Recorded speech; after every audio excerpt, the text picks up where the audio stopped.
Hello everyone. आज हम कुछ काम की बात करते हैं। तो जैसा कि मैंने सोचा कि बहुत से लोगों को बिल ड्राफ्टिंग या लीगल ड्राफ्टिंग में बहुत परेशानी आती है, तो इस कारण से वो अच्छी बिल या अच्छी एप्लीकेशन ड्राफ्ट करने के लिए किसी सीनियर का सहारा लेना पड़ता है या लोगों से पूछना पड़ता है, और कोई भी हमें सही जानकारी देने वाला नहीं होता है। या वो लोग जो ज़्यादा दिन कोर्ट नहीं गए हैं प्रैक्टिस करने, तो उनको ज़्यादा परेशानी होती है। अगर कहीं इंटरव्यू देना है या कोई भी छोटा भी एग्ज़ाम देने के लिए जिसमें ड्राफ्टिंग की ज़रूरत हो, तो आप ड्राफ्टिंग सेशन के लिए कोई भी ऐसे क्लासेस नहीं करवाई जाती हैं। तो लगभग लास्ट 2 ईयर से मैं as a assistant defence counsel posted हूँ, और मैंने अब तक के अपने इस पूरे टेन्योर में कम से कम 100-200 बिल ड्राफ्ट कर दी हैं। तो मैंने सोचा कि मैं आपको बिल ड्राफ्टिंग का तरीका बताती हूँ। बिल ड्राफ्टिंग के तरीके के लिए सबसे पहले ये ज़रूरी है कि कुछ कॉमन लाइनें होती हैं, 5-6 पॉइंट्स जो हमेशा हर बिल में मोस्टली कॉमन रहते हैं। जब कोई भी बिल शुरू करते हैं तो उसमें 4-5 पार्टिकुलर बहुत एसेंशियल होते हैं, उनके बिना बिल होना बिल्कुल भी संभव नहीं है। तो पहले तो एक जिसकी भी बिल करवानी है उसकी पूरी डिटेल चाहिए हमें, मतलब ऑल पर्टिकुलर्स, नेम, उसका पेरेंटेज, एज, उसका एड्रेस होना ज़रूरी है। आफ्टर दैट किस कोर्ट में बेल है उसकी डिटेल होनी चाहिए, किस सेक्शन में है वो बातें आपको क्लियर होनी चाहिए कि सेक्शन गड़बड़ ना हो जाए, और कौन सा पुलिस स्टेशन लग रहा है ये भी क्लियर होने चाहिए। हाँ, तो हम बात कर रहे थे कि बेल पिटीशन में सबसे पहले क्या लिखना है। बेल पिटीशन में सबसे पहले जैसे जो भी आपका कागज़ होगा, मान लीजिए मेरा एक बेल पिटीशन है, तो ऊपर से 1 इंच छोड़ देंगे और साइड से 1 इंच का मार्जिन छोड़ेंगे। ये हमारी मार्जिन डिसाइड की गई हैं और according to the legal drafting जो बुक आती है, मुझे नाम नहीं याद आ रहा है, उसी के हिसाब से। तो 1 इंच ऊपर से छोड़ देंगे और 1 इंच साइड से छोड़ देंगे। उसके बाद सबसे पहले हम इसमें ऊपर लिखेंगे, बेल डाल रहे हैं अगर एक्यूज जेल में, मान लीजिए फॉर एग्जांपल, तो सबसे पहले लिखेंगे कि accuse applicant is in jail since, वो तारीख डाल देंगे कि कब से वो जेल में है।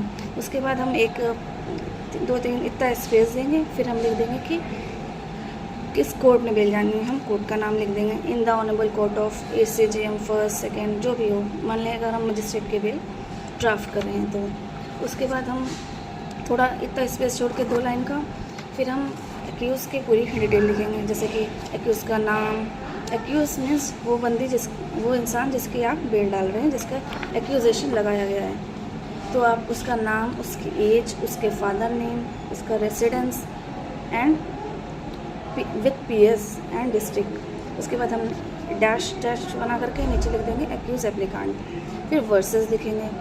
नेक्स्ट हम लिखेंगे स्टेट ऑफ UP, फिर डैश लगाएंगे और लास्ट में लिखेंगे कंप्लेनेंट या फिर रिस्पोंडेंट।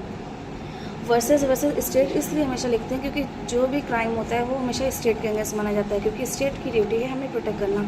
और अगर आपके अगेंस्ट कोई क्राइम हुआ है, आपने कोई क्राइम किया है, तो किसी के खिलाफ भी मतलब कोई क्राइम हुआ है और किसी व्यक्ति ने किया है, तो स्टेट अपनी ड्यूटी नहीं निभा पाया मान लीजिए, तो उससे प्रोटेक्ट करने की ड्यूटी थी, तो इसलिए कोई हर केस में हम स्टेट को पार्टी बनाएंगे। उसके बाद साइड में हम लिखेंगे, रेफरेंस देंगे केस का पूरा, मतलब case number, crime number, FIR number होता है। अंडर सेक्शन हो गया जिस भी सेक्शन में चार्ज है, वो एक्यूज़ जिस ऑफेंस के लिए उसे चार्ज किया गया है। मान लिया अगर IPC का रखते हैं, पुराना लेते हैं, तो चोरी में हो गया 379 और 411 बरामदगी रिकवरी दिखाते हैं। उसके बाद हो गया अब न्यू बेनिसिस में 303 सब क्लॉज 2 है और 317 सब क्लॉज 2। उसके अतिरिक्त हो गया पुलिस स्टेशन लिख देंगे, फिर हम लिख देंगे डिस्ट्रिक्ट का नाम, किस डिस्ट्रिक्ट में दे रहे हैं। उसके बाद नीचे एक बड़ी हेडिंग डालेंगे जिसमें लिखेंगे first bail application. First bail application लिखना ज़रूरी है क्योंकि कोर्ट को ये पता होना चाहिए कि आप जो एप्लीकेशन दे रहे हैं वो फर्स्ट है, इससे पहले कोई भी बेल खारिज नहीं करवाई गई हो सके उसकी। तो अगर आप IPC में डालेंगे तो मजिस्ट्रेट में बेल, तो first bail application under section 437 CRPC, और अगर आप BNSS में डालेंगे तो first bail application under section 480 BNSS। उसके बाद हम एक हेडिंग डालेंगे ग्राउंड्स ऑफ बेल हेडिंग पड़ गई। उसके बाद आएगा हमारा पैरावाइज चलेगा। बेल हमेशा पैरावाइज लिखी जाती है। कोशिश करिए कोई भी एप्लीकेशन लिखिए तो पैरा वाइज लिखिए। तो पहला पैरा हमेशा पैरा ऑफ इनोसेंस होता है। पहला पैरा ऑफ इनोसेंस में हम क्या बताएंगे कि हमारा जो व्यक्ति है जिसके भी हम डालें वो टोटली निर्दोष है, पूर्णतः इनोसेंट है। तो हम लिख देंगे accuse is fully innocent, he has committed no offence, उसने कोई भी ऑफेंस नहीं किया है और उसे फॉल्सली या फिर झूठा फंसाया गया है। कोई भी बेल होगी हमेशा पहला पैरा ऑफ इनोसेंस से लिखेंगे। उसके बाद साथ में आप रीज़न भी दे सकते हैं कि हमें क्यों फंसाया गया है। तो हम ऐसा लिख देते हैं कि पुलिस ने अपना गुड वर्क दिखाने के लिए हमें फंसा दिया है, या कोई फैमिली डिस्प्यूट के कारण हम फंसा दिए गए हैं, या फिर कोई नेबरहुड में कोई झगड़ा हुआ था इसके कारण हमारा नाम डाल दिया गया है। फिर आया सेकंड पैरा। सेकंड पैरा में हम एफआईआर का वर्जन ले लेते हैं। या तो आप एफआईआर का वर्जन पूरा कॉपी पेस्ट कर सकते हैं, या फिर ऐसा भी कर सकते हैं कि एफआईआर के एसेंशियल एलिमेंट्स आपने पैरा वाइज बना के लिख दिए।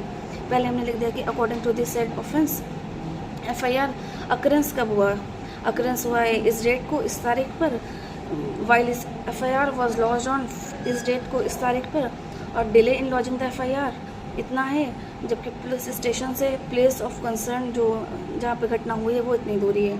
ये हमने दे दिया सेकंड पैरा में। थर्ड, उसके बाद आई थर्ड पैरा की। अगर मान लीजिए हम जैसे हम चोरी की बिल बता रहे हैं आपको ड्राफ्ट करना, तो उसमें हम बता दें कि हमारे पास से कुछ भी रिकवर नहीं हुआ है। हम बोलेंगे ना हमारे पास से, ना हमारे निशादही पे, मतलब ना पॉइंटिंग आउट करने पर, ना ही हमारे पर्सनल पोजीशन से कुछ भी रिकवर नहीं हुआ है। जो भी रिकवरी दिखाई गई है वो फॉल्स है, फिक्टिशियस या फिर प्लान करी हुई है। उसके बाद पैरा नंबर 4 आते हैं, जिसमें हम बता देंगे कि हमारे पास से जो भी रिकवरी दिखाई गई है वो जो है एक पब्लिक प्लेस की दिखाई गई है, लेकिन जो है हमारे कोई भी विटनेस पब्लिक का उस रिकवरी मेमो पर अवेलेबल नहीं है। तो इस तरह से ये जो रिकवरी है वो फॉल्स एंड फिक्टिशियस मालूम होती है। उसके बाद एक नेक्स्ट पैरा बनाएंगे, पैरा नंबर 5। तो हम ये बता देंगे कि हमें फॉल्सली इम्प्लीकेट किया गया है, हमारी कोई प्रीवियस क्रिमिनल हिस्ट्री नहीं है। हम क्रिमिनल हिस्ट्री की बात कर लेंगे।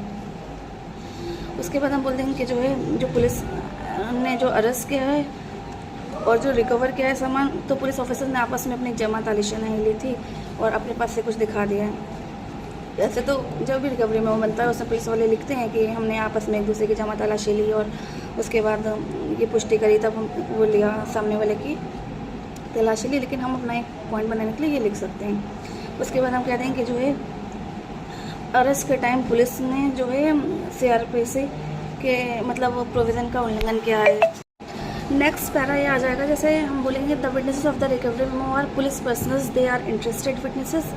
मतलब हम ये बताएंगे कि जो रिकवरी मेमो पे अगर कोई विटनेस दिया गया है तो वो पुलिस पर्सनल्स हैं, वो पुलिस के हित के लिए काम कर रहे हैं। तो ऐसा कोई भी चांस नहीं कि बाहर निकल करके हमारा एक्यूज़ कोई भी एविडेंस के साथ टैम्परिंग करेगा या प्रोसिक्यूशन विटनेस को इधर उधर करेगा। तो उसके बाद नेक्स्ट पैरा लिखेंगे हम, ये लिखेंगे कि एक्यूज एप्लीकांट है उसे जो है बापर्दा नहीं लाया गया था, ना ही उसे कोई आइडेंटिफिकेशन परेड कराई गई है, ना ही उससे बरामद माल की कोई आइडेंटिफिकेशन परेड कराई गई, या फिर वादी मुकदमा से उसकी पुष्टि करवाई कि जो चोरी हुआ था माल ये वही है। मोस्टली केसेस में ऐसा होता है कि कोई भी बरामदगी नहीं करवाई गई होती है। फिर एक पैरा हम ये दे सकते हैं कि जो एविडेंस जो कलेक्ट किया गया है आयोग के द्वारा, मतलब इन्वेस्टिगेशन ऑफिसर के द्वारा, जो एक्यूज एप्लीकांट के अगेंस्ट है वो वैग्यू है, वीक है, बेसलेस है, मतलब वो कोई निराधार है, कोई अच्छा एविडेंस या सबूत नहीं अपने में रखे जिससे ये साबित हो जाए कि ये जो चोरी या जो भी अपराध है ये कंसर्न्ड एक्यूज़ नहीं किया है। उसके बाद हम मान लीजिए अगर एक्यूज़ की उम्र कम है तो हम एक एज का काउंट ले सकते हैं कि हमारा जो एक्यूज़ है तो वो कम उम्र का है, जैसे 25 साल का है, 20 साल का एक यंग बॉय है और लॉन्ग डिटेंशन से जेल में उसका फ्यूचर अंधकार में हो जाएगा, तो उसके रिलीज़ होना इसलिए भी अत्यंत आवश्यक है ताकि वो बाहर निकल कर अपनी पढ़ाई लिखाई कर सके। उसके बाद एक नेक्स्ट पैर हम ये भी बना सकते हैं कि एक्यूज एप्लीकांट जो है अपनी बेल बॉन्ड देने के लिए ज़मानत मानने न्यायालय को देने के लिए तैयार है। बेल बॉन्ड्स मतलब एक श्योरिटीज़ जमानत न्यायालय के सामने इकट्ठा करेगा, सबमिट करेगा कि जो ये इस बात की श्योरिटी लेंगे कि हाँ बेल पे निकलने के बाद ये तारीखों पे आएगा और अपनी केस प्रॉपरली लड़ेगा और भागेगा नहीं कोर्ट की जुरिस्डिक्शन से।